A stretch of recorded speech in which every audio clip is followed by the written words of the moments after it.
ንሰባት ክነፍቅር ከለና ክደልዩና ከምብል ዝኾነ ነገር ምግባር ለሚድና ኢና ምድዋል ምንክብኻብ ዘለካ ነገር ኩሉ ኣሕሊፍካ ምሃብ እዞም ነገራት እዚኣቶም ብምግባር ኣዒንቶም ናባና ዝመፁ ይመስለና ግንከ እዚ መንገዲ እዚ ክንክተል ከለና ብዙሕ ግዜ እቲ ንደልዮ ውፅኢት ኣይፈጥሩልናን እዮም ደረጃና ጥራሕ ከይተፈለጠና ይወርድ ሎም እስቲ ብኣንጻሩ ንፈትኖ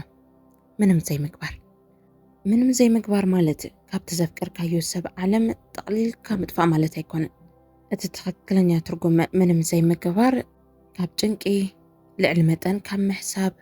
ንምቁፅፃር ካብ ምድላይ ኣርትኻ ሓራም ውፃእ ማለት እዩ ንኩሉ ነገር ብልክዕ ምርኣይ ብልክዕ ምቕባል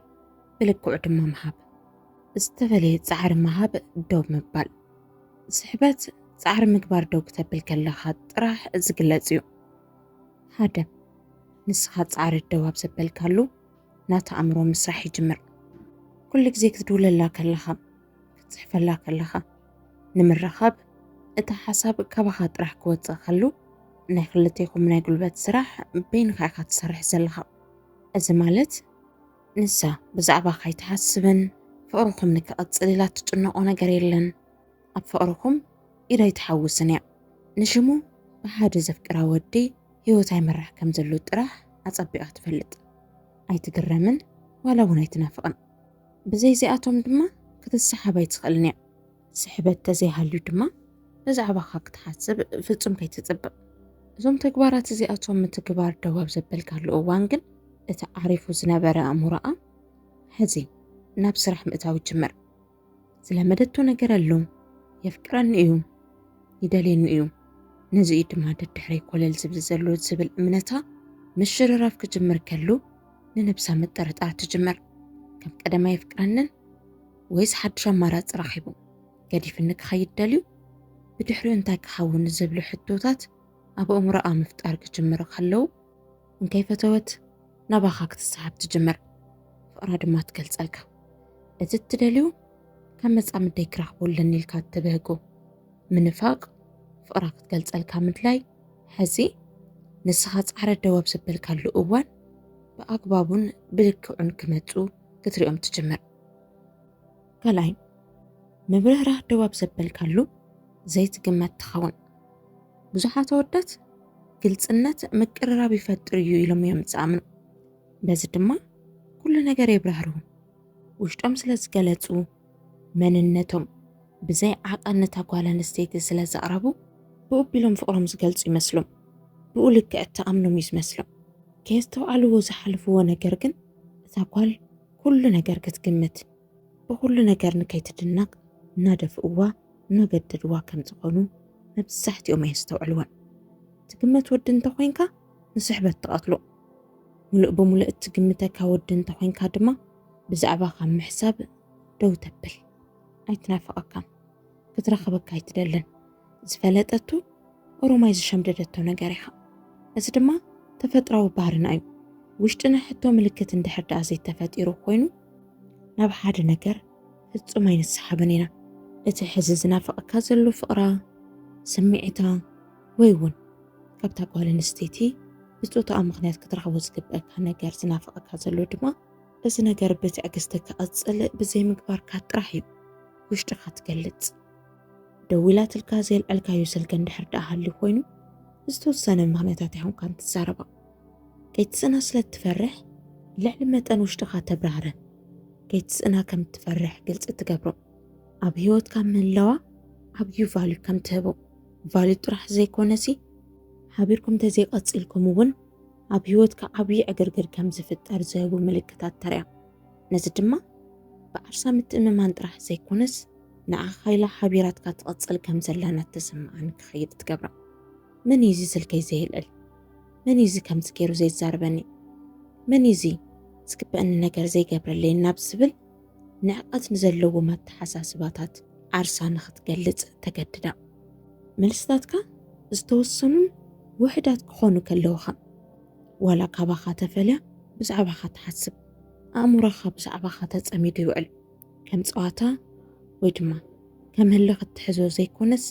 ኣእምሮኣ ብዛዕባኻ ንክሓስብ ዕድል ትህቦ ሕፅር ምጥን ዝበለ ግን ድማ ተብራህርዩ ዘይተወድአ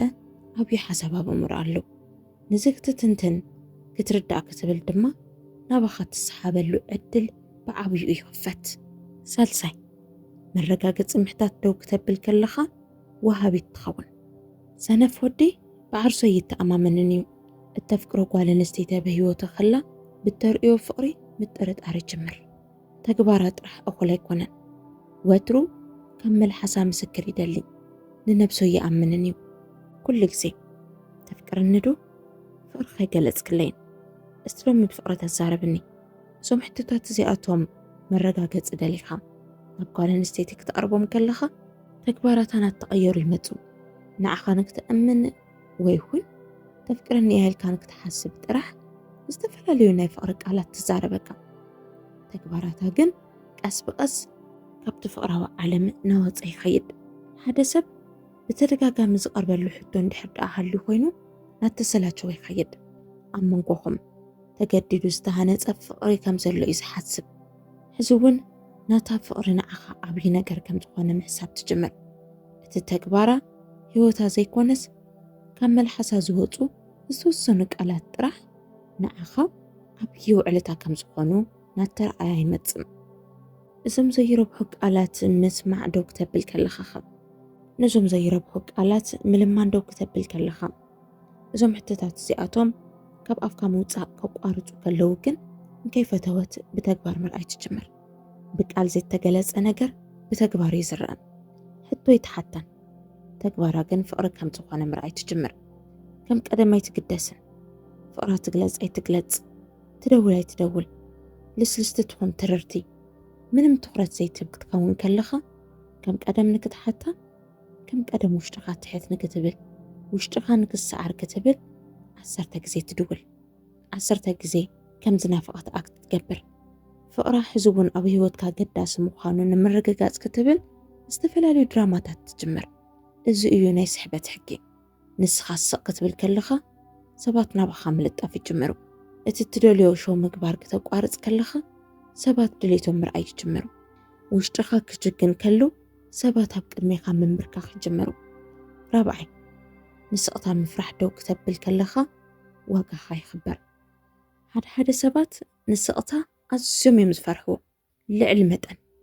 ውሽጦም ይድላ ኣየድለ እዘን መንጎ ክልተ ሰባት ዝፍጠር ስቕታ የፈላልዮም ዘሎ መሲሉ ስለ ዝረኣዮም ንምፍልላይ ድማ እቲ ቀንዲ ዝፈርሕዎ ነገር ስለ ዝኾነ ነታ ስቕታ ንምስዓር ክብሉ ዝበሃልን ዘይበሃልን ምዝራብ ይጅምሩ ናይ ሰባት ትኹረት ንምህናፅ ክብሉ ውሽጦም ተሃኒፁ ዝነበረ ናይ ባዕሎም ዝኾነ ዋጋን ክብርን ከፈራርሱ ይጅምሩ እቲ ዝጎደለ ካህንፅ ክብሉ ሙሉእ መንነቶም ክጎድል ይገብሩ ኣብ ኩሉ ነገር ህፁፃት እዮም ውሽጦም ፍርሒ ኣለዎም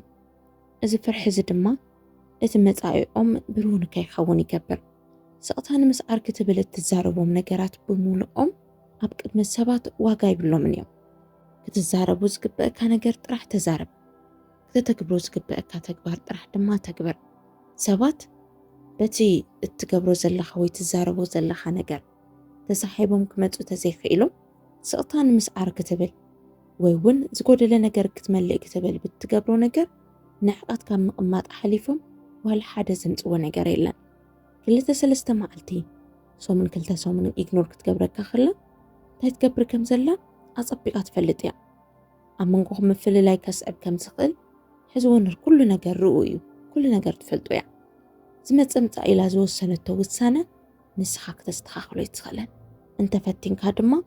እቲ ንሳ ዝደለየቶ ንዕቐት ሓዊሳ ክብርኻ ጉዲላ ብዘተኣማምን መንገዱ ነፍስህን ጸቢላ ልብኻ ድማ ጉዲላ ሰይራ ገዲፋትካ ንኽትኸይድ ጥራሕ ኢኻ ትገብር ስለዚ እቲ ስቕታን ምስዓር ክትብል ዝበሃልን ዘይበሃልን ምዝራብ ደውብል ዋጋኻ ድማ ክኸብር እዩ ንነብሱ ክላስ ዘለዎ ካብዝን ካብትን ዘይሓዋውስ ኩርዕ ጀግና ወዲ መሲልካ ኢኻ ትረኣያ ነዚ ድማ ስቕታ መንጎኹም ዓሲሉ ምንም ነገር ክትገብር እንድሕር ደኣ ዘይትፅዕር ኮይንካ እቲ ዝጎደለ ነገር ክትመልእ ትግደድ ናባኻ ድማ ትስሓብ ከምቲ ዝበልናዮ ድማ እቲ ሕጊ ስሕበት ኣብ ኢድካ ክትቆፃፀሮ ይገብረካ ሓምሻይ ከተገርማ ምፅዓር ደው ክትብል ከለኻ የዒንታ ናባኻ ይኾኑ ብዙሕ ሸው ዝገብሩ ደቂ ተባዕትዮ ብደቂ ኣንስትዮ ክብረ ይረኽቡን እዮም ሓሲቦም ደልዮም ኣስተንቲኖምን ኳልኩሌት ገይሮምን ደቂ ኣንስትዮ ክስሕቡ ክብሉ ይገብርዎ ከም ዘለው ተራ ማንም ጓል ኣንስተይቲ ኣትፈልጦ ነዚ ድማ ብኦም እትግረም ኣዝያ ውሕልቲ ጓል ኣንስተይቲ ንህይወት ኣዝየን ዘይፈልጣን ጥብቕ ዝበለ ርክብ ጀሚረን ዘይፈልጣን ጥራሕ እየን እቲ ትክክለኛ መንነትካ ጥራሕ ኣቕርበላ ሽዑ በቲ ትክክለኛ መንገዲ ክትቕበለካ እያ ፌክን ተራ ዘይመስሉ ሓሳባትን ተግባራትን ተሪያ እንድሕር ደኣ ኮይንካ ክተፍቅረካ ክትብል ዘይትገብሮ ነገር እንድሕር ደኣ ሃልዩ ኮይኑ እዛ ጓል ኣንስተይቲ እውን ፍቕራ ልክዕ ከምቲ ናትካ ፌክ እዩ ዝኸውን ነቲ ሬል ናትካ ዘይኮነ መንነትካ እተፍቅሩ ጎዲሎ ብዝተረኣያ እዋን ድማ ናይ ግድን ንዕቃታን ምትላላን ክተርእካ ትጅምር ስእልካ ሂወትካ ክትነብር ከለኻ ጓል ኣንስተይቲ ትኩረት ስለትደሊ እንከይ ፈትወት ኣብ እግርኻ ምሽክርካር ትጅምር የዓይንትኻ ናብኣን ክትጥምታ ኣእምሮኻ ብዛዕባኣ ጥራሕ ንክሓስብ ዘይትገብሮ ነገር የለን ፍቕርኻ ልክዕ ከም ማይ ይፀምኣም ከም ቀደም ዘይምህላውካ ኣተሓሳሳቢ ጉዳይ ይኾና በዚ መንገዲ እዚ ጥራሕ ኢኻ ናይ ጓል ኣንስተይቲ ልቢ ብቐሊሉ ክትረኽቦ ትኽእል መንነትካ እትሃንፅ ፍቕርኻ ትውንን ከምቲ ዝደለኻዮ ስብእነትካ ጎልዩ ክርአ ትገብር እዚ ሓሳብ ጠቒማትኩም ከም ትኸውን ተስፋ ይገብር ኣብ መጻኢ ካልእ ሓሳብ ሒዘልኩም ክመጽእ ብውሽጢ መስመር ክተማኽሩ ንትደልዩ ብዝተፈለየ መንገዲ ምእንታን ክንዕልል ኣብ ኮሜንት ሊንክ ካስፍረልኩም ብፍቕሪ ልብኩም ዝተጨነቐ እንተሊኹም ረኺብኩም ኣዛረቡኒ ክሳዕ መወዳእታ ሓቢርኩም ንዝፀናሕኩም ድማ ኣብ ኮሜንት ቤት ቁፅሪ ኣስፍርሉ ኢኹም